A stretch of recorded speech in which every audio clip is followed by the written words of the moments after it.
तपाईं हेर्दै हुनुहुन्छ सोनादाको सेरोफेरो च्यानल मनोरञ्जनको सञ्जालो।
स्वागत जनाउन चाहन्छु।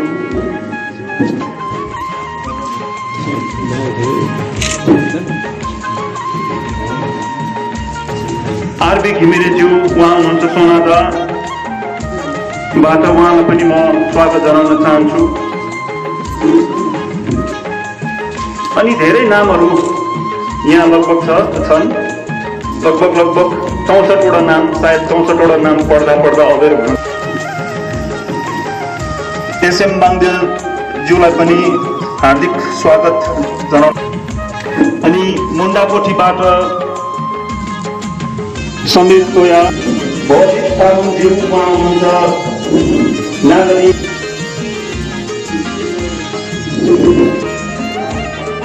एकजना वरिष्ठ गायक पनि आज उपस्थित हुनुहुन्छ, उहाँको नाम म लिन चाहन्छु, विनोद स्याङ्गिनज्यू।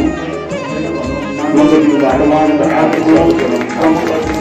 पनि यहाँ मञ्चमा आएर पदार्पण साथै कार्यक्रम गरिदिनुको निम्ति अनुरोध गर्न चाहन्छु।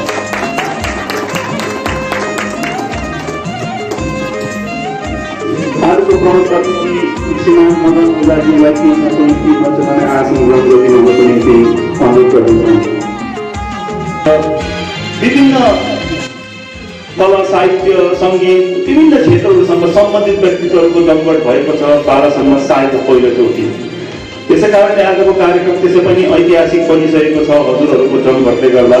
यसै ऐतिहासिक कार्यक्रमलाई अझै ऐतिहासिक बनाउँदै हामीले अति विशिष्ट अतिथिहरूको पनि यहाँ नामावली तयार पारेका छौँ र सायद कतिपय अति विशिष्ट अतिथिहरू अहिलेसम्म आइपुग्नु भएको छैन र उहाँहरूको नाम म क्रमैले यहाँ बाट दिन चाहन्छु। उहाँहरूले मञ्चमा आएर व्यास धारण अनि खदा पनि धारण गरिदिने म निवेदन पनि गर्न चाहन्छु। अतिथिहरूको नामावलीमा म सबैभन्दा पहिला डाक्टर जीवन राणा उहाँ डुवर्सबाट हुनुहुन्छ, उहाँको नाम लिन चाहन्छु। ज्यूलाई पनि न्यानो स्वागत छ। यो न्यानो ठाउँमा ज्यूलाई पनि मञ्चमा आमन्त्रित गर्न चाहन्छु सम्मानको निम्ति।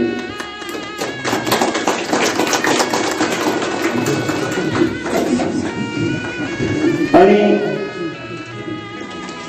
डुवर्सबाट फेरि एकजना पाहुना आउनुभएको छ मेरो दादासँग, उहाँ हुनुहुन्छ गणेश गजमेरज्यू, कविवर गजमेरज्यू। उहाँलाई पनि मेरो दादासँग हामी न्यानो स्वागत जनाउन चाहन्छौँ।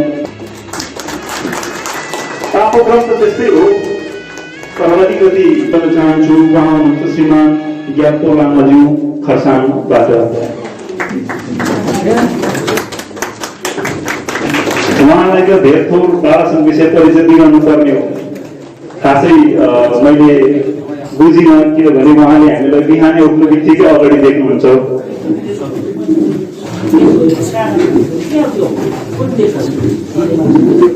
दादासँगको जुन नाम एसएन चौहान धलिया बस्तीबाट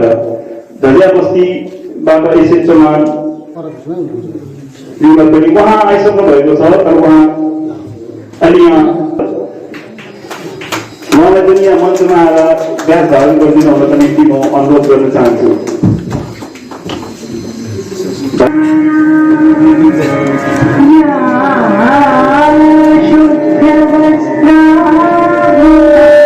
कार्यक्रम साथसाथै हामी ती अतिथिगणहरू जो चाहिँ विभिन्न सुदूर क्षेत्रबाट बाबासँग यस कार्यक्रम अनि कलाको गर्दै सम्मान पनि जनाउने क्रम जारी राख्नेछौँ। स्वयंसेविका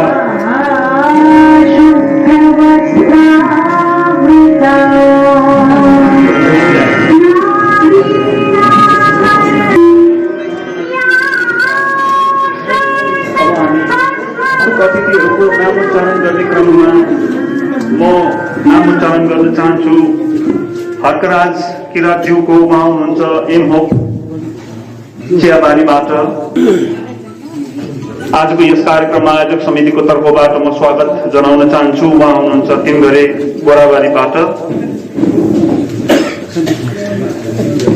बिन्दु लकान्द्रेज्यूलाई पनि म आजको कार्यक्रममा स्वागत जनाउन चाहन्छु।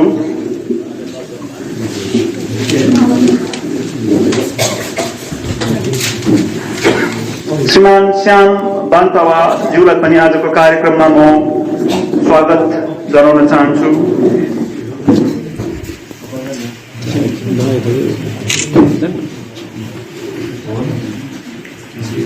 आरबी घिमिरेज्यू उहाँ हुनुहुन्छ सोनादाबाट, उहाँलाई पनि म स्वागत जनाउन चाहन्छु।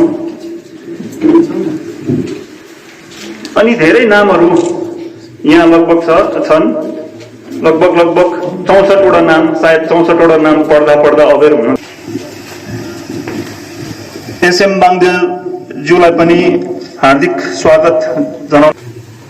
अनि मुन्डाकोठीबाट समीर तोया, भजित तामाङज्यू उहाँ हुनुहुन्छ नागरिक।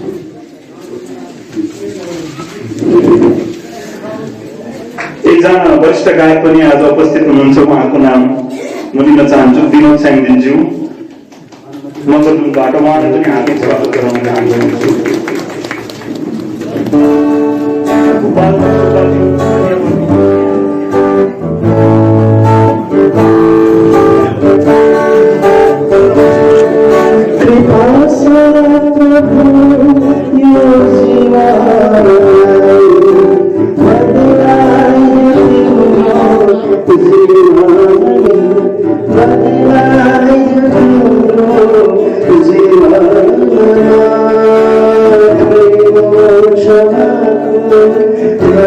Hare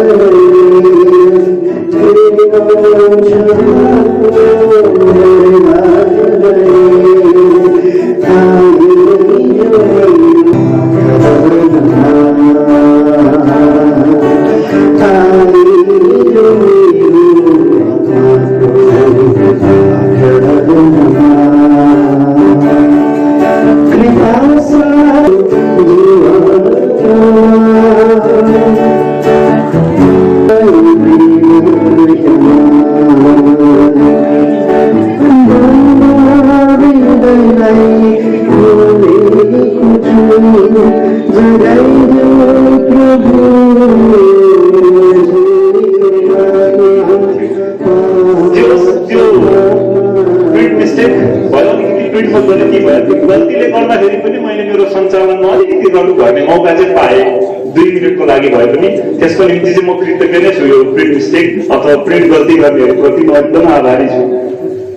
अनि विनोद राई सागरकृत कथा सङ्ग्रह 5 टुटेका जिन्दगीहरूको विमोचन कार्यक्रम अथवा विमोचन समारोहमा अब स्वागत भाषणको निम्ति, यो औपचारिक स्वागत भाषणको निम्ति श्रीमान अशोक गुरुङज्यूलाई मञ्चमा निम्त्याउन चाहन्छु। यसभन्दा अघिका स्वागतहरू अनौपचारिक थिए भने अब औपचारिक भाषणको निम्ति म उहाँलाई मञ्चमा आएर आफ्नो औपचारिक सम्भाषण राखिदिनु हुनुको निम्ति अनुरोध गर्न चाहन्छु। 2021 आइतबारको यो रमाइलो दिन कथाकार श्री विनोद राई सागरद्वारा लिखित कथा सङ्ग्रह 5 टुटेका जिन्दगीहरू को लोकार्पण कार्यक्रमका सभाध्यक्ष महोदय, आदरणीय सर श्रीमान उदय सुब्बा गोर्खाज्यू, यहाँलाई विशेष यस पुस्तक लोकार्पण कार्यक्रमको समारोहको पक्षबाट न्यानो स्वागत एवं अभिनन्दन जनाउँदछु। त्यस्तै प्रकारले आजको यस समारोहलाई सफल रूप तुल्याउन निम्ति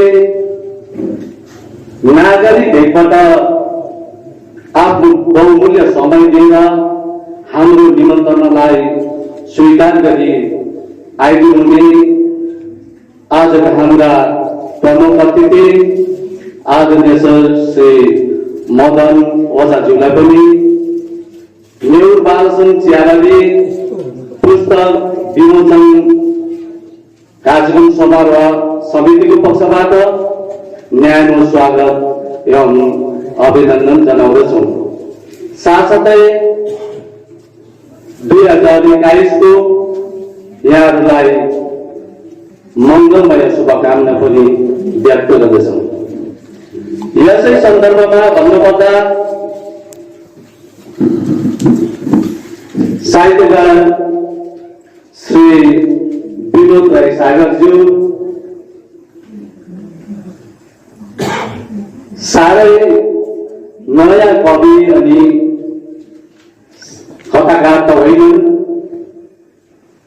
जीवन अनि सङ्घर्षको पहिलो कृतिपछि सायद आज यो 80 को दशकमा पुगेर दोस्रो कृति ल्याउनमा सक्षम हाम्रा आदरणीय दाई बालसनका एउटा गौरव हुन्छ, जसको फलस्वरूप यहाँको लगातार परिश्रम अनि लगनको फलस्वरूप यहाँका युवा जगतलाई, यहाँका साहित्य अनुरागीहरूलाई प्रोत्साहन गर्ने निम्ति यहाँको अथक प्रयासले जन्माएको यो 9वटा कथाको सङ्ग्रह 5 टुटेका जिन्दगीहरू यहाँको अघि अब विमोचन हुन लागिरहेको छ र हामी अति गर्व महसुस गरेका छौँ आजको यस दिनलाई। र यहाँ हाम्रो निम्ति एउटा प्रेरणाको स्रोत हुनुहुन्छ। भन्नुपर्दा यस कार्यक्रमलाई सफल रूप तुल्याउनको निम्ति आमन्त्रित हाम्रा दिल्ली, सिलगढी, डुवर्स क्षेत्र, कालिम्पोङ, सिलगढीबाट आउनुहुने हाम्रा जति पनि आमन्त्रित अतिथिवर्गहरू हुनुहुन्छ, यहाँले आफ्नो बहुमूल्य समय दिएर आजको यस कार्यक्रमलाई सफल रूप तुल्याइदिनु भएकोमा बालसन पुस्तक विमोचन समारोह आयोजक समितिको पक्षबाट न्यानो स्वागत एवं अभिनन्दन जनाउँदछु। त्यस्तै प्रकारले पल्लो भेगेरो, मङ्गलजोङ, नागरी, धजिया, सुकिया बाट आउनुहुने हाम्रा आदरणीय आमन्त्रित अतिथिवर्गलाई पनि बाल संघ आयोजक समितिको पक्षबाट हार्दिक स्वागत एवं अभिनन्दन नजनाई हामी सक्दैनौँ। त्यस्तै प्रकारले सोनादा साहित्य संस्थान जो हाम्रा परिचित साहित्य संस्थान, यहाँले पनि हाम्रो निमन्त्रणालाई स्वीकार गरेर आजको यस कार्यक्रममा उपस्थिति दिनुभएको छ, आफ्नो बहुमूल्य समय दिनुभएको छ। यसको निम्ति पनि हामी नेउर बालसन पुस्तक विमोचन आयोजक समितिको पक्षबाट स्वागत नजनाइ सक्दैनौँ। त्यस्तै प्रकारले गोराबारीदेखि लिएर सुगार बस्ती कालो बस्तीबाट आउनुहुने मार्गदर्शकका हाम्रा साहित्य अनुरागीहरू जसले हाम्रो निमन्त्रणालाई स्वीकार गरेर अघि बिहानै हाम्रो निर्धारित गरिएको समयलाई ध्यानमा राखेर आइदिनु भएको छ। यी साहित्य अनुरागीहरूलाई पनि हामी नेउर बालसन चियाबारी आयोजक समितिको पक्षबाट न्यानो स्वागत एवं अभिनन्दन नजनाइ हामी सक्दैनौँ। त्यस्तै प्रकारले आजको यस कार्यक्रममा नेउर बालसन क्षेत्रका जति पनि हाम्रा साहित्य अनुरागी दाजुभाइ दिदीबहिनीहरू यहाँ उपस्थित हुनुहुन्छ। यहाँको उपस्थितिले हाम्रो यस कार्यक्रमलाई ऊर्जा अनि प्रोत्साहन हामीलाई प्रदान गरेको छ। यसको निम्ति पनि यहाँलाई पनि हामी आयोजक समितिको पक्षबाट न्यानो स्वागत एवं अभिनन्दन हामी जनाउँदछौँ। र छोडेर गएका जति पनि हाम्रा आदरणीय अतिथिवर्गहरू हुनुहुन्छ, सायद हाम्रा उद्घोषकको पक्षबाट कसैको नाम छुटेर गएको छ भने पनि यहाँहरूलाई फेरि पनि क्षमा मान्दै सबैलाई फेरि पनि हामी यहाँबाट हार्दिक स्वागत अभिनन्दन जनाउँदै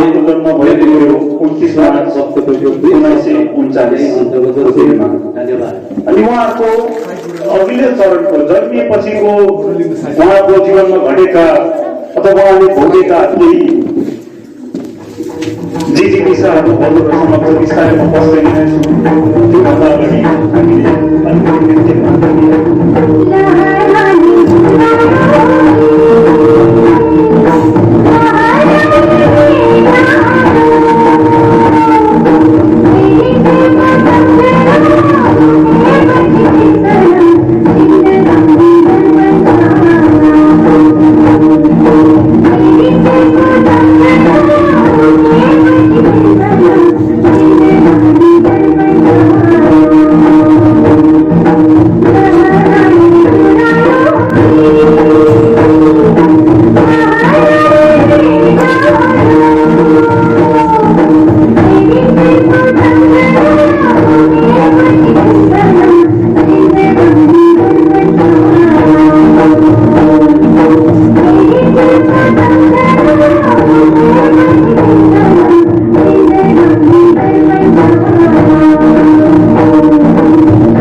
त्यही क्रमलाई म जारी राख्न चाहन्छु।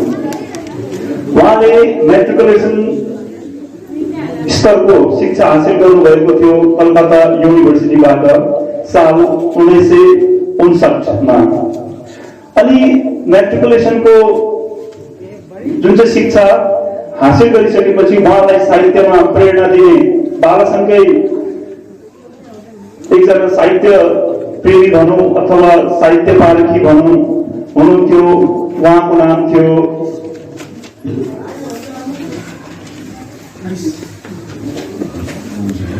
म यहाँबाट निकालेर पढ्दैछु। मैले पनि उहाँको नाम साह्रै छिचोलेको छुइनँ, धेरै पुरानो व्यक्ति हुनको कारणले गर्दाखेरि हरिश बन्धनज्यू। उहाँले बालसङ्ग्रहलाई छोड्नुपर्ने बाध्यताहरूको उहाँले स्पष्ट रूपमा आफ्नो कथा सङ्ग्रहको दोस्रो तेस्रो पन्नामा नै लेखिसक्नु भएको छ। यहाँले त्यो विषय जानकारी लिन सक्नुहुनेछ।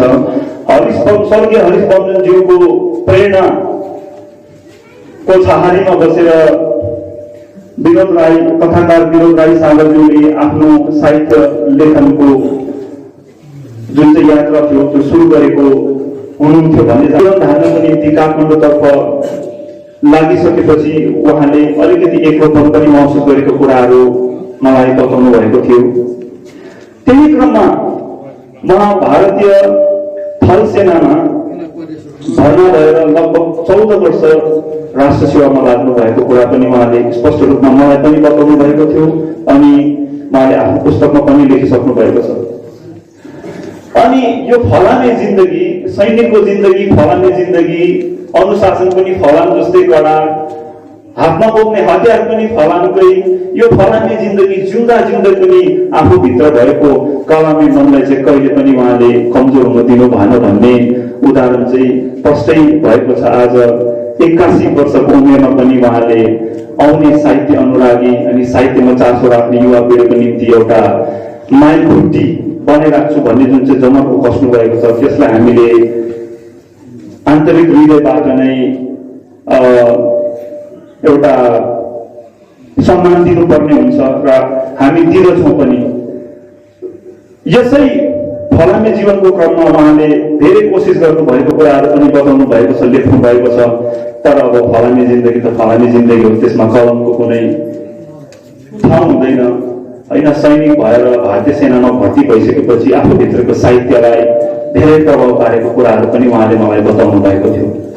अब कार्यक्रमको अघिल्लो क्रममा फेरि धेरै भावनात्मक नहुँदै म अघिल्लो क्रममा जान चाहन्छु र कार्यक्रमको अघिल्लो चरणमा म मञ्चमा निम्ताउन चाहन्छु हाम्रो 70 वर्षको विद्यमान कवि रमेश देव कथासँग कविता पाठ पनि लेख्नु भएको थियो।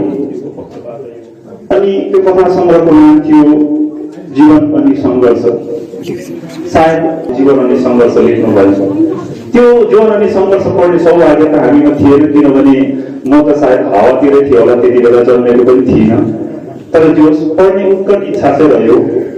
जब मैले उहाँको कथाकारकै मुखबाट यसको विषयमा 2-4 शब्द सुने, यो जीवन अनि सङ्घर्ष पढ्ने एउटा उत्कट इच्छा चाहिँ मनमा पलाएको छ र 2-4 कपी उहाँसँग छ भने पढ्नेछु, अवश्य पढ्नेछु। यहाँहरूलाई जति पनि युवा साहित्यकारहरू हुन्छ यहाँहरूलाई पनि जीवन अनि सङ्घर्ष पढिदिने म पनि आग्रह गर्न चाहन्छु। कस्ता कविताहरू थिए त्यति बेला, कस्ता कथाहरू पढिन्थे भन्ने कुरो जान्नकै निम्ति पनि एउटा कथा साहित्यको अध्यायलाई जान्नको निम्ति चिन्नको निम्ति पनि त्यो कथा सङ्ग्रह पढ्ने अति आवश्यक छ जस्तो मलाई लाग्यो र पढ्नेछु।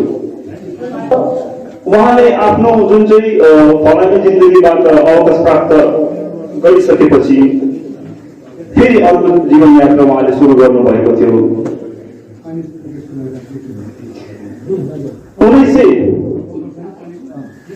1979 सालदेखि 2005 सालसम्म लगभग 26 वर्ष चिया बगानको कारखानामा इलेक्ट्रिकल सुपरभाइजरको जिम्मेवारी पनि उहाँले लिनुभएको थियो। आफ्नो दोस्रो जागिर खाने यो क्रम थियो उहाँको। यसको दोस्रो जागिरको क्रममा मैले चाहिँ के पाएँ भन्दा उहाँले कमाने जिन्दगीलाई धेरै नजिकबाट हेर्नुभएको थिएछ। त्यसको स्पष्ट उदाहरण चाहिँ के छ भन्दा लगभग कमाने जीवनलाई समेट्न उहाँले कोसिस गर्नुभएको छ। उहाँले भावनामा डुबी उहाँले परेको कथा लेख्नु हुँदैन।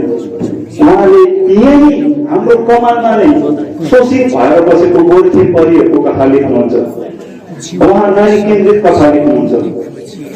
उहाँले जुन प्रकारले वास्तविक जिन्दगीहरूमा कमाने नारीहरूमाथि भएको शोषणको विरुद्धमा विद्रोह गर्नुभएको छ यो कथा सङ्ग्रहमा।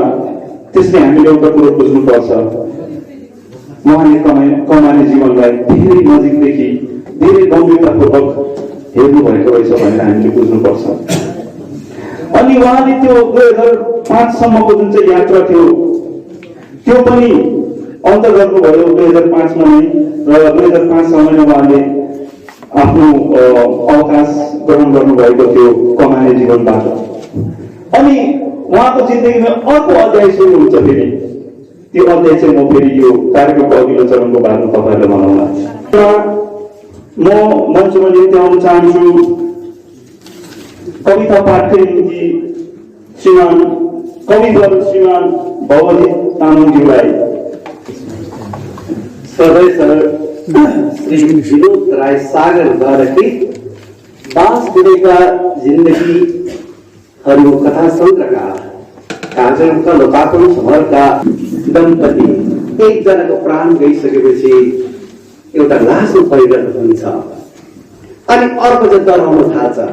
कस्तो अचम्मको कुरो। र त्यो देख्दा मलाई एउटा मुक्तक लेख्नु मन लागेको थियो। लास भने त्यो लासमा पर्दैछ शब्द होइन। किन डराउँछौ आफ्नै प्रियको लाससँग, एउटा लास त तिमीसँगै घुम्दैछ। किन डराउँछौ आफ्नै प्रियको लाससँग, एउटा लास त तिमीसँगै घुम्दैछ। तिमीसँगै हाँस्दैछ, तिमीसँगै रुँदैछ। यति त हो एउटा अचल अर्को चल्दैछ। अब फेरि हेर्नुहोस्, हामी मन्दिर जान्छौँ, गुम्बा जान्छौँ, म पनि जान्छु कता कता। पछिबाट धेरै कुरो बुझेपछि आफैलाई हेरेँ, आफैलाई बुझ्ने कोसिस गर्नु थालेपछि चाहिँ त्यति मन्दिर गुम्बाहरूको जाँदिन सदा चाहिँ गर्छु। र एउटा 4 लाइनको मुक्तक लेखेँ।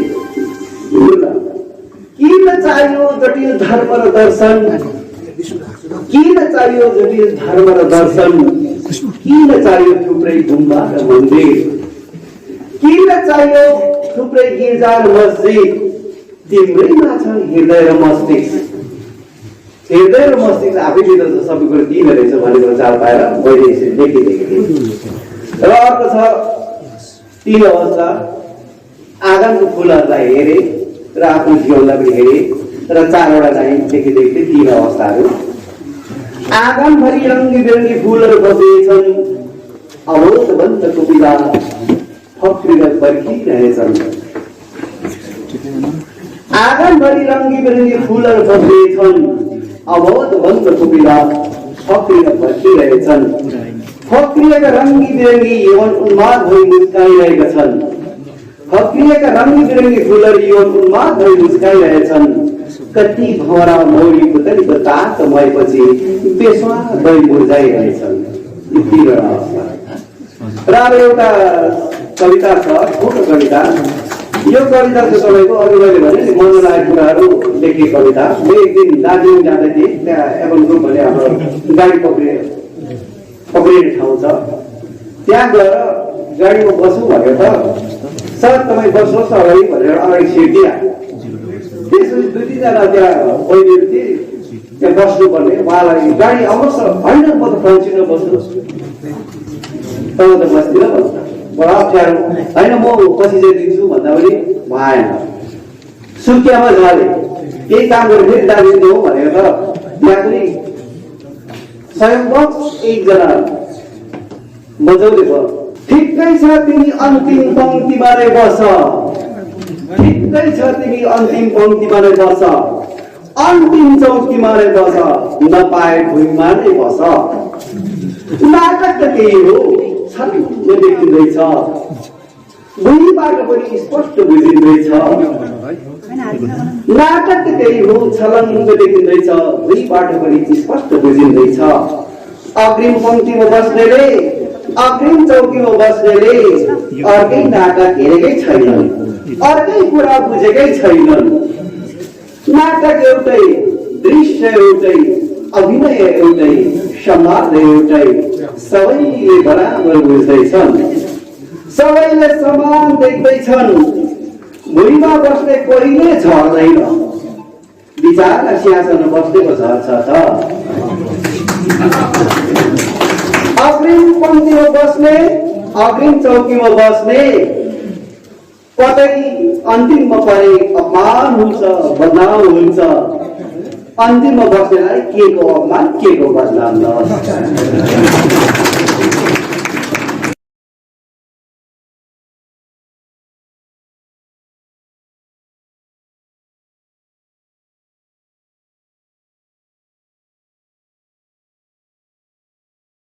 यता आएर पनि फेरि फलामे जिन्दगी बिताउनु पर्यो उहाँले। तर यो चिया बगानको फलामे जिन्दगी अलिकति फरक थियो, किनभने चिया बगानको फलामे जिन्दगी जिउँदा जिउँदा उहाँले आफ्नो समाजलाई नजिकबाट हेर्ने मौका पाउनुभयो र फलस्वरूप उहाँले बाँच्नुका जिन्दगीहरू सृजना गर्न सक्नुभयो। अब त्यही फलामे जिन्दगीबाट पनि 2005 मा उहाँले अवकाश प्राप्त गरिसकेपछि फेरि उहाँको जीवनको अर्को अध्याय सुरु भएको थियो भन्ने कुरो मैले जानकारी गराइसकेको छु यहाँलाई। त्यो के थियो भने बालसङ्घमा एउटा आधुनिक शिक्षा, आधुनिक शैक्षिक संस्थाको पुरा खाँचो परेको समयमा, जुन समयमा बालसङ्घमा कुनै पनि अङ्ग्रेजी माध्यमको अथवा मिसनरीहरूको अन्डरमा चल्ने, देखरेखमा चल्ने कुनै पनि विद्यालयहरू थिएन। बालसङ्घको त्यो खाँचोलाई बुझेर उहाँले बालसङ्घमा डन बस्को स्कुलको स्थापना गर्न हेतु धेरै कुराहरू, कामहरू गर्नुभयो। फलस्वरूप बालसङ्घ डन बस्को स्कुल स्थापना भयो, जसको अहिलेसम्म उहाँ सहनिर्देशक भएर सेवारतै हुनुहुन्छ र उहाँको सुनिर्देशनमा डन बस्को स्कुल अहिलेसम्म पनि सुचारू रूपले चलिरहेको छ भन्ने कुरो त हामी सबैलाई थाहा नै छ। यस हिसाबले के भन्न सकिन्छ भने उहाँले फलामे जिन्दगी बिताउँदै बिताउँदै कलमलाई कहिले छोड्नु भएन, शिक्षालाई पनि त्यति नै महत्त्व दिनुभयो अनि आफ्नो साहित्यिक मन अनि साहित्यिक भावनालाई पनि कहिले पर सार्नु भएन। उहाँको जीवनको अर्को अध्याय पनि त्यसरी सुरु हुन्छ। उहाँले आफ्नो कमानमा फलामे जिन्दगी जिउनुको क्रममा धेरै यस्ता सेवाहरू बालसङ्घलाई पुर्याएका थिए जुन सेवाहरू साझै अन्य कसैको बसमा थियो। ती सेवाहरूको विषयमा चर्चा गर्नुभन्दा अगाडि म कार्यक्रमको अघिल्लो चरणमा जान चाहन्छु। कार्यक्रमको अघिल्लो चरणमा आजको जुन चाहिँ मूल कार्यक्रम छ त्यो कार्यक्रम रहेको छ। यसको निम्ति मञ्चमा नबोलाए हुँदैन। म कथाकार विनोद राई सागरज्यूलाई पनि मञ्चमा आइदिने निवेदन गर्न चाहन्छु। आजको यस कार्यक्रमको, पुस्तक विमोचन कार्यक्रमको आयोजक समितिको अध्यक्ष श्रीमान एबी राईज्यूलाई पनि मञ्चमा आइदिन हुनको निम्ति म हार्दिक निवेदन गर्न चाहन्छु।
सामान्य परिवार बनाउनका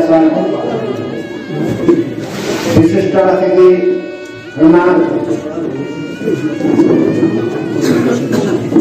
खरसाङ भेगबाट आउँदैको ग्राम सर गणेश प्रधान श्रीमान गणेश प्रधान कालिम्पोङबाट आउनुभएको छ।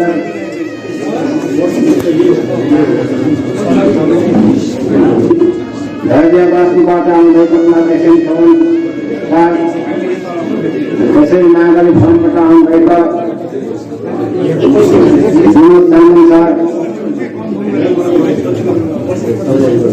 लगायत मेरो निमन्त्रणा पाएर अथवा स्वीकार गरेर आजको गुरुवार कार्यक्रममा उपस्थित हुनुभएका टाढा टाढा मेरा साहित्यिक मित्रगण लगायत मेरो निमन्त्रणा स्वीकार गरेर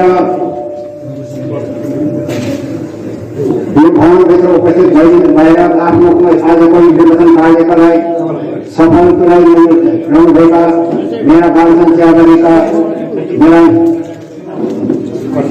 शुभचिन्तकहरू सबैलाई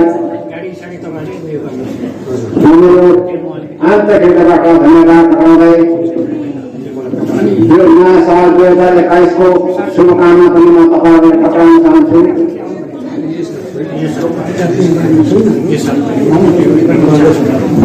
तपाईँहरूलाई सबैलाई यहाँबाट म धन्यवाद पठाउँदै मेरो छोटो वक्तव्य म यसरी राख्न चाहन्छु।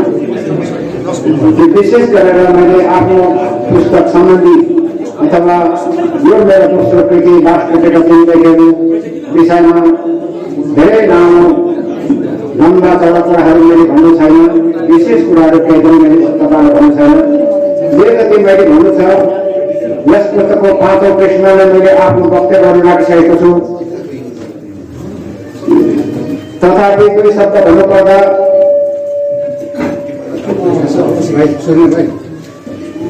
मेरो कथा लेखनको कार्य प्रारम्भ भएपछि मैले मेरो जिन्दगीमा सबैभन्दा पहिला 1969 सालमा पहिलो मेरो 50 सङ्घ जीवनी सङ्घर्ष बनारसबाट पुस्तक रूपमा निकालेको थिएँ।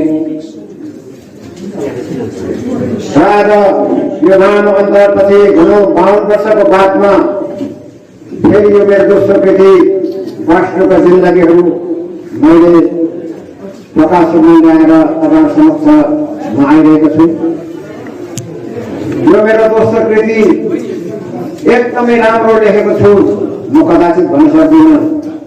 हाम्रो नारी जातिहरूले स्वेटर बुन्छन्, मोजा बुन्छन्, टोपी बुन्छन्, सिलाइ बुनाइको कामहरू कति राम्रो राम्रो प्याटर्न लगाएर बुन्ने गर्छन्। यसरी नै हाम्रो साहित्यिकहरूले पनि शब्दहरू बढेर कथा कहानीहरू लेख्छन्, कविताहरू रच्छन्। तर म सिकारु नारी जातिहरू जो बुनाइमा सिकारु हुन्छन् त्यस्तै म पनि आज सिकारु नै छु। अझै पनि म सिक्दैछु। म परिपक्व साहित्यमा भएकै छुइनँ। र आज मैले मेरो दोस्रो कृति जो तपाईँको सामुन्ने लिएर आएको छु यसमा धेरै भुलहरू हुन सक्छ। यो मेरो दोस्रो कृति अथवा दोस्रो पुस्तक निकाल्नमा मलाई सबको भरपूर प्रयास मलाई सहयोग पुर्याउने नागरिक फर्म अथवा नागरिक भेगबाट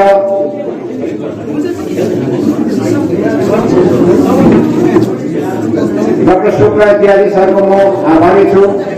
उहाँले मेरो पुस्तक तयार गर्नमा धेरै उहाँले मलाई सहयोग पुर्याउनु भएको छ। देशको चाँदो मिलाइदिनु भएको छ, प्रुफ रिडिङ गरिदिनु भएको छ। उहाँले कहिले मेरो पुस्तकको लागि ढिलाइ गरेर जानु भएन। उहाँकै प्रयासद्वारा आज म तपाईँको समक्षमा यहाँ पुस्तक लिएर आउन सफल भएको छु। र यति लामो अन्तर पछि म यो दोस्रो पुस्तक लिएर यहाँ तपाईँको समक्षमा आएको छु। आज मेरो उमेर 82 वर्षको समयमा उमेरमा पुग्दैछु। यति लामो अवधिमा यति लामो समयमा उमेरको हिसाबले हो भने मैले मेरो जाति र समाजलाई साहित्यको माध्यमबाट थुप्रै कुराहरू प्रस्तुत दिइसक्नु पर्ने थियो, तर दिन सकेन। समयमा दुःख लाग्छ, समय बिताए गयो।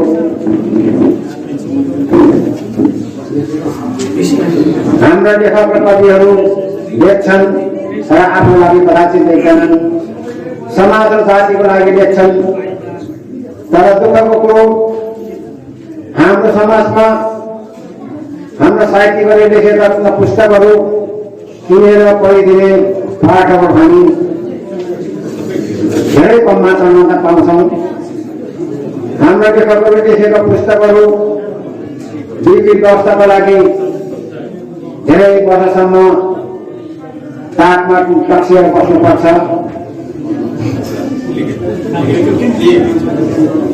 अरू भाषामा लेखेका पुस्तकहरू हजारौंको संख्यामा छापिएका हुन्छन्। बिक्री व्यवस्था हुनलाई हप्ता दिन पनि लाग्दैन। यस्तै छ हाम्रो नेपाली भाषामा लेखेका पुस्तकहरूको बिक्री व्यवस्था। यो व्यवस्थालाई अथवा यो व्यवस्थामा परिवर्तन ल्याउने म आग्रह गर्छु हाम्रा पछि आउने हाम्रा युवा पिँढी भाइ बहिनीहरूलाई यो व्यवस्थालाई परिवर्तन गरेर हाम्रा साहित्यिकले लेखिदिएका पुस्तकहरू पनि किनेर पढिदिने म यहाँबाट आग्रह गर्छु। अघि नै मलाई उद्घोषक नानीले भनिसक्नु भएको छ, छोटो वक्तव्य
त्यसै दिनदेखि रुखको पटेरा जस्तै टिकाराको खुम्चेको निधारमा घाम लाग्नु छोडेको।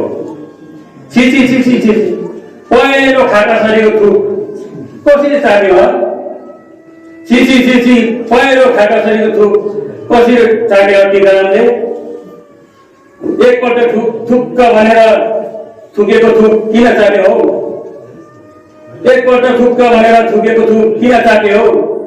हुन त आफ्नै थुक हो। हर तिर्खा लागेको बेला तिर्खा मेट्नलाई नाति त्यति ठुक छाड्नु के को घिन के को लाग्छ। हर तिर्खा लागेको बेला तिर्खा मेट्नलाई नाति त्यति ठुक छाड्नु के को घिन के को लाग्छ। काका कुली तिर्खा जस्तै तिर्खाएकै थियो टिकाराम त्यतिखेर। काका कुली तिर्खाए जस्तै तिर्खाएको थिएछ टिकाराम त्यतिखेर। शिवनी रहेर कसैको अघि झुक्दै नमान्ने यो सबैभन्दा भनेको आकाशमा चम्किरहने जुन ताराहरू हुन्। उज्यालो घाम हो भनेर गाउँघरतिर मेलापाततिर चाडपर्वतिर सधैँ गीत सुनाइने टिकारामले थुक्क भनेर ढुकेको टुक फेरि चाटेर गीतको भाका फेरेको त्यो दिनदेखि आफ्नै गाउँलेहरूले आफ्नै घर छिमेकीहरूले टिकारामको गीत सुन्न छोडेका छन्।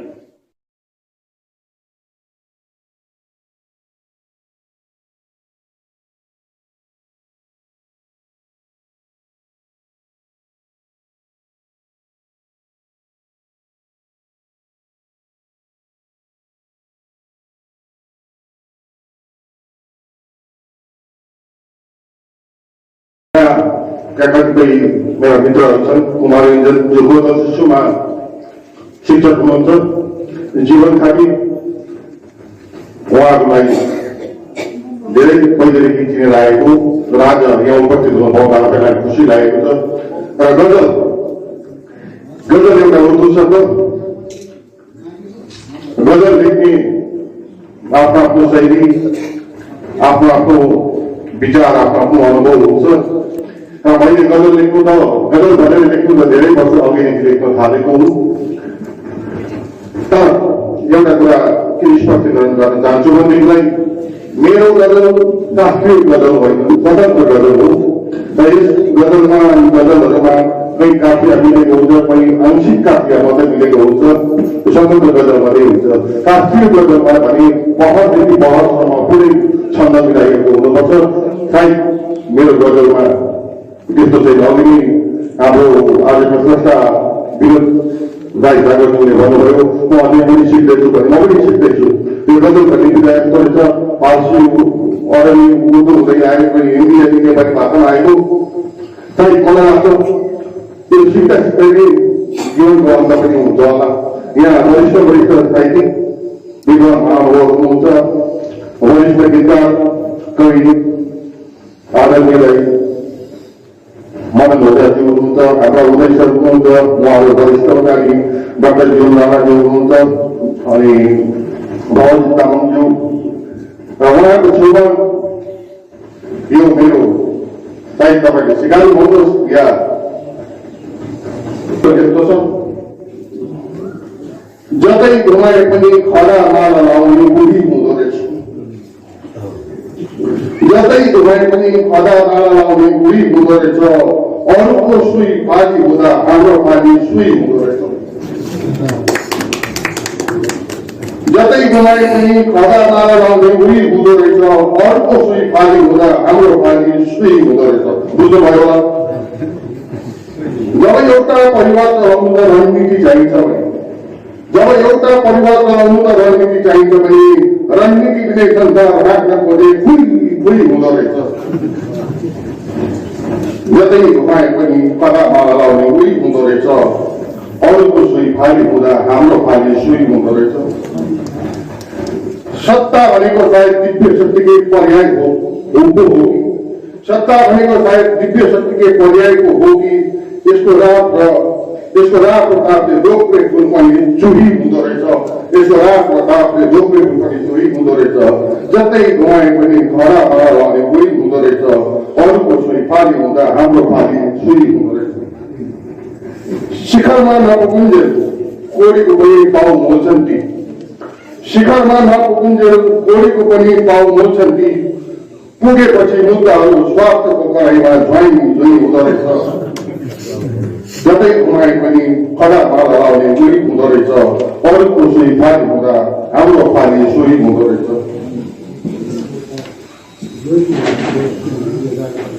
खावा दावा उस्तो हो कि हावा पानी उस्तो यहाँको हजुर। खावा दावा उस्तो हो कि हावा पानी यहाँको उस्तो हजुर।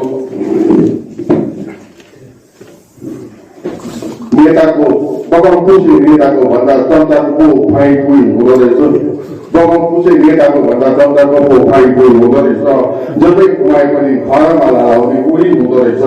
अरूको सुई फाली हुँदा हाम्रो फाली सुई हुँदो रहेछ। अब अर्को एउटा सुनाउँछु तपाईँलाई। अब त तिम्रो तस्बिर हेरेर मात्रै बाँच्न नसकिने भयो। अब त तिम्रो तस्बिर हेरेर मात्रै बाँच्न नसकिने भयो। कसम होला तिमी बिना त हाँस्न नसकिने भयो। अब त तिम्रो तस्बिर हेरेर मात्रै बाँच्न नसकिने भयो। कसम होला तिमी बिना त हाँस्न नसकिने भयो।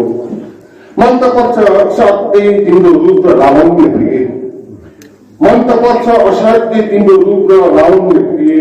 अफसोस तर तिमीसित गीत गाँच्न नसकिने भयो। अफसोस तर तिमीसित गीत गाँच्न नसकिने भयो। पाएदेखि त टाँसेर राख्ने तिमीलाई मनको मजेरीमा। पाएदेखि त टाँसेर राख्ने तिमीलाई मनको मजेरीमा। विवश छु कति कारणले हृदयमा टाँच्न नसकिने भयो। विवश छु कति कारणले हृदयमा टाँच्न नसकिने भयो। आशा छ अझै पनि, आशा छ अझै पनि एक दिन सपना पुरा हुन्छ नै भन्ने। त्यही भएर अव्यक्त इच्छा मनमा माट्न नसकिने भयो। त्यही भएर अव्यक्त इच्छा मनको माट्न नसकिने भयो। एकतर्फी मायाको मूल्य के हुन्छ र आडम्बरी दुनियाँमा। एकतर्फी मायाको मूल्य के हुन्छ र आडम्बरी दुनियाँमा। तिमीले पनि माया गर्छौ कि गर्दैनौ जाँच्न नसकिने भयो। तिमीले पनि माया गर्छौ कि गर्दैनौ जाँच्न नसकिने भयो। अब त तिम्रो तस्बिर हेरेर मात्रै बाँच्न नसकिने भयो। कसम होला मैले सोचे हो सधैँ दुईटा सिरानी थियो। मैले अहिले घट्टा एउटा बनाएको छु। साथी म जिउँदैछु भनेर कर्णथाङ्गेलाई एकपल्ट मैले भनेको थिएँ। अघि हाम्रा कविवर आशिषले पनि पहिलो कविताको त्यस्तै भेट्न गरे अनि म अतीतमा गएर एकछिन थकाइ मार्न थालेको थिएँ। यी चोटहरू हामीले सहन पर्छ। विशेष गरेर म तपाईँलाई के तथ्य दिन चाहन्छु भने हामी लोग्ने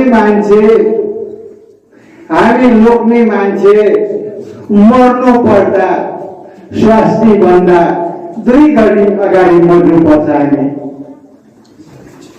लोग्ने मान्छे अनि स्वास्थ्य मान्छे दाम्पत्य जीवनको दोस्रो लाइनमा मर्न पर्छ।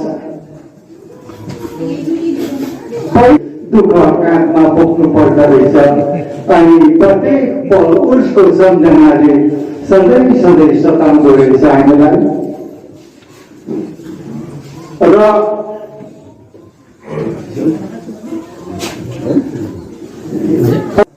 अनि मेरो बानी अलिकति नराम्रो के छ भने अहिले दिपकजीले गजल दामी गजल दियो, थप्पड पनि लेखायो अनि उहाँको सिद्धान्तको गजलहरू लेखिन्छ। म पनि लेख्दै थिएँ, गजलपट्टि जाँदै थिएँ। गोरीको लिएर म छड्किएर पुण्यकोपट्टि लागेर मैले गजल यस्तो लेखिदिएको छु। मेरो गजल नभएर रिमिक्स गजल भएको छ। रिमिक्स अझ जमाना रिमिक्सको छ। जहाँ पनि रिमिक्स हुन्छ, जिन्दगी नै रिमिक्स भइसकेको छ। र हामी पनि रिमिक्स हुँदै जाँदाखेरि गजललाई पनि टिपेर त्यही रिमिक्समा फ्याँकिदिएको छु। मेरो रिमिक्स गजलले यसो भन्छ, नसीबले धोका दियो मलाई,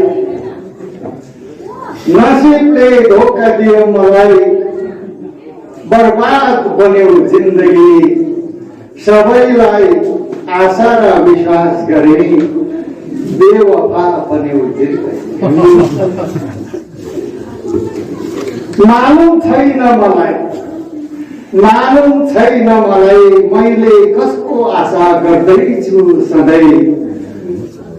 अब को छ मेरो तेरो पनि आशामा बस्यो जिन्दगी। मेरो उमेर बोझ भयो सबैको, मेरो उमेर बोझ भयो सबैको, सहन नहुने भयो, सहारा नदेखेर विरक्त भई मुसाफिर पर्यो जिन्दगी। सबै छ अर्थहीन भयो, अवहेलित पर्यो जिन्दगी। सबै छ अर्थहीन भयो, अवहेलित पर्यो जिन्दगी। मान्छे हुँ म नगन्दो रहेछ रगतले फाल्टो पर्यो जिन्दगी। नसाभित्रको रातो रगत रातै हुन छोडिसकेर हड्डीभित्रको बाक्लो मासी सुक्दै सुक्दै गएर सासहरूको पातलो ताती गिट गिट गरिरहने नलीहरू अनि छ्याप्प जिउमा टाँसिएको छालाहरू उडेर जीवनलाई धमिलो देख्न थालेको एउटा हलुङ्गो मान्छे कुनै एक दिन जुरुक्क बौली उठ्ला, सन्चोका खुट्टाहरू टेक्ला, विश्वासका भालाहरू समात्ला अनि लड्ला जीवनसँग हार्नै आँटेको युद्ध मृत्युसित अनि जित्ला समयको कुरुक्षेत्रमा आएका महाभारतहरू। यसमा शङ्का छैन। तपाईँ बन्दुकहरूको कमीमा, बारुदहरूको अभावमा, सेनाहरूको अयोग्यताले कुनै एक दिन बारम्बार हार्नेहरू पनि त पल्टौला जीवनको घटेका।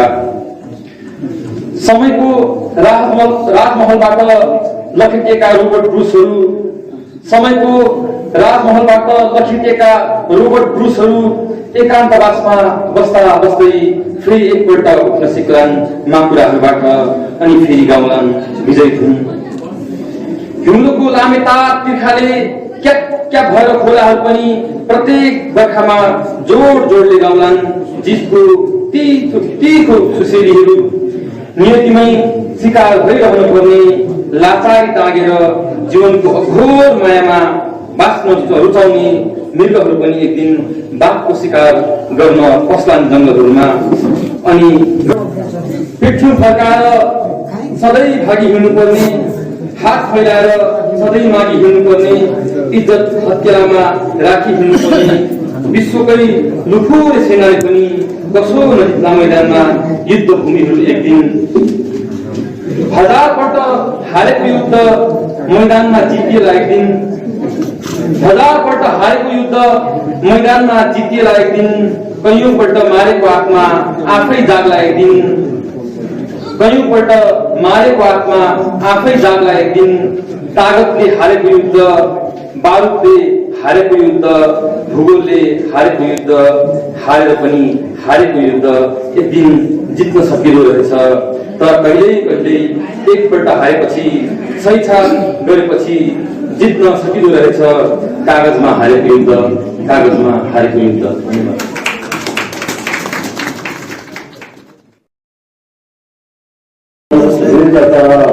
शुभ अवसर पाइयो। यसरी स्वतन्त्रमा उहाँलाई हार्दिक बधाई दिन चाहन्छु र आज जुन चाहिँ यहाँ जुन चाहिँ प्रमुख कविताहरू पाठन गरे उत्तम थियो, उत्कृष्ट थियो र संस्कृत थियो। अनि अहिले चाहिँ भन्नु हो भने कविताले अङ्कित गरेको पाइयो र गजलहरूमा भाइ दीपकले साह्रै महत्त्वपूर्ण दिएको थियो। यस प्रकारले ज्ञापन आफ्नो कवितामा भने एकदमै राम्रो कविताहरू एकको जीवनको जिन्दगी उहाँको विशेष योगता मञ्चमा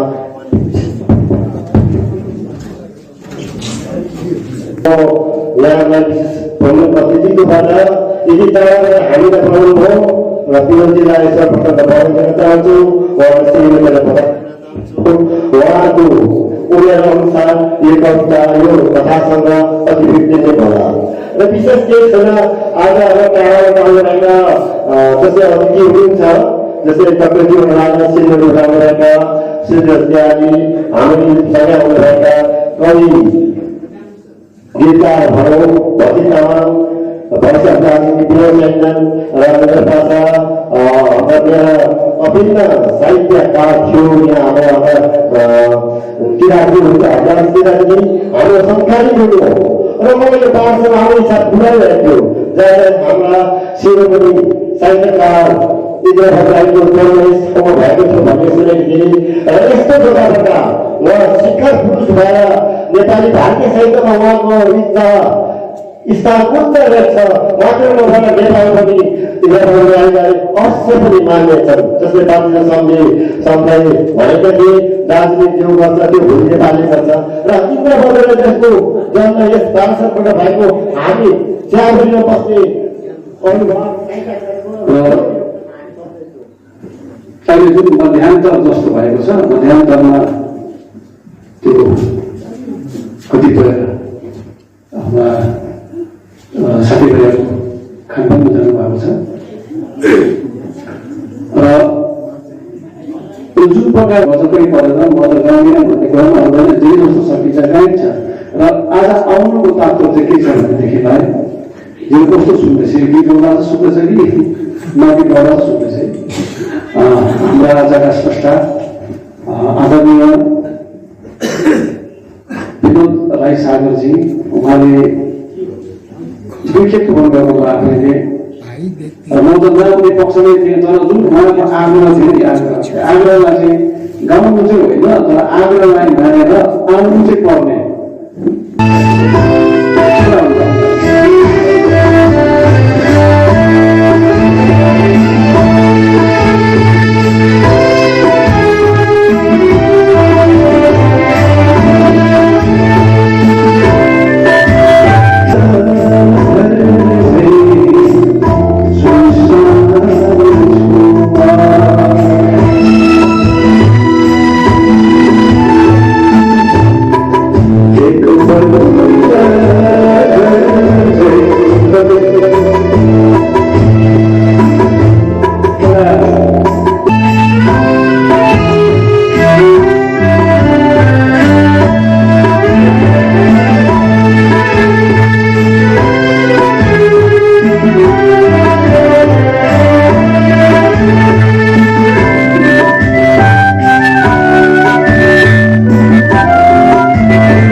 कमानको हो नि त है कमाने नै हो अनि त्यो चियाबारी साहित्यमा जुन चाहिँ हाम्रो चेलीहरूले विशेष चिया बगानबाट हाम्रो चेलीहरूले दुःख गर्छ नि त पुरुषहरूले भन्दा हाम्रो नारीहरूले नै बेसी त्यसमा गर्छ अनि सबैलाई एउटा अचम्म लाग्यो तपाईहरुलाई थाहा छ छैन विनोद राई सागर चाहिँ भारतीय नेपाली साहित्यमा वीर विक्रम थापा मेघालय शिलोङको सैनिक कथाकार पछिको दोस्रो कथाकार विनोद राई सागर हुन्। उनी पनि सैनिक कथाकार हुन् र त्यो सैनिक कथाकारमा सायद मलाई थाहा भएन, मेरो अध्ययनको कमी हुनसक्छ। दार्जिलिङबाट मैले सैनिक कविहरू प्रशस्त छन्, सैनिक समालोचकहरू पनि छन्, तर सैनिक कथाकारको रूपमा मैले पहिलोचोटि प्राप्त गरेको विनोद राई सागर सरलाई र उनी वीर विक्रम पछिको भारतीय नेपाली साहित्यमा सैनिक कथाकार हो भनेर पनि म यहाँबाट ठोक्वा गर्न चाहन्छु मेरो अध्ययनको आधारमा। र बधाई छ सैनिक कथाकार, उनी शिक्षक पनि, उहाँको परिचय हामीले धेरथोर पायौँ। मैले उहाँलाई धेरै खोजालेको छु र हाम्रो बालसनको नेहरू बालसनको हाम्रो रमेश दिलपाली भाइहरू जस्ता भाइहरूले यहाँको सानोतिनो इतिहास जस्तो हाम्रो नागरिक फर्ममा मेरो शिक्षक वरिष्ठ भारतीय नेपाली साहित्यको समालोचक गढीदेखि मन्दिर लेखेका छन्। त्यहाँको स्थानीय इतिहास किन नेहरू बालसँग भन्यो, के कारणले भयो, यहाँ को जन्मे, यहाँ कस्तो कस्तो मान्छे छ, यहाँको भूगोल, राजनीति, यहाँको शैक्षिक, यहाँको खेलकुद, साहित्य, सङ्गीत सबैलाई समेटेर एउटा सानोतिनो इतिहास फ्याल्नुपर्छ, नभए भोलि हामी फेरि पछौटे जाति भएर बाँच्नुपर्छ।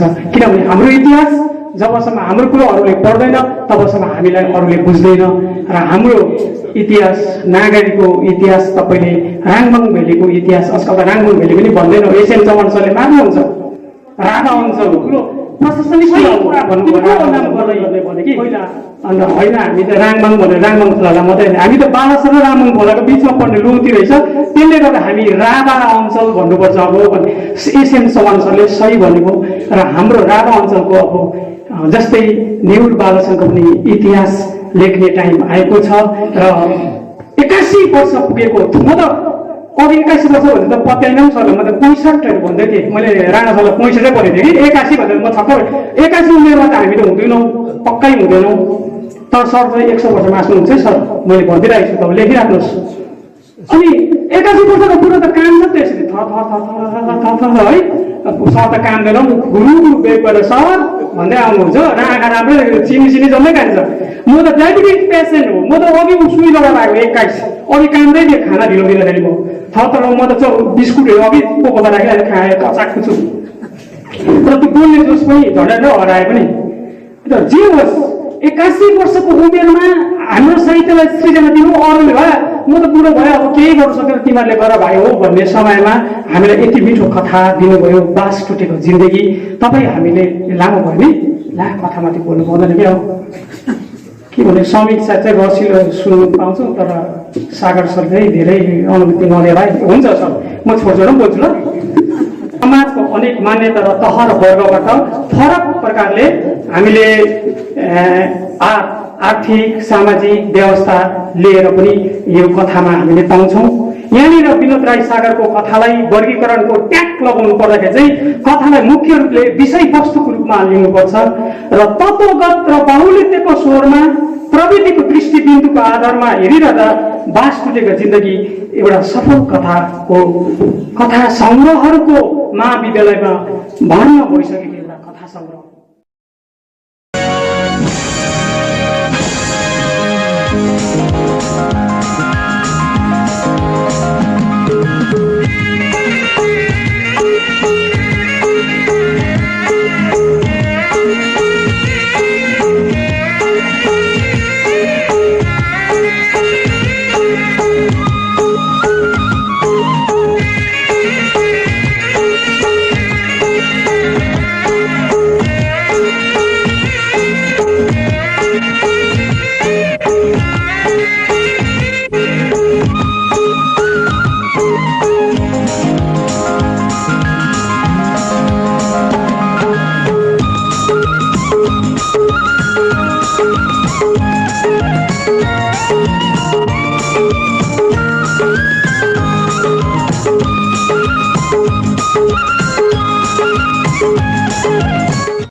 तपाईँ हेर्दै हुनुहुन्छ सोनादाको सेरोफेरो च्यानल मनोरञ्जन।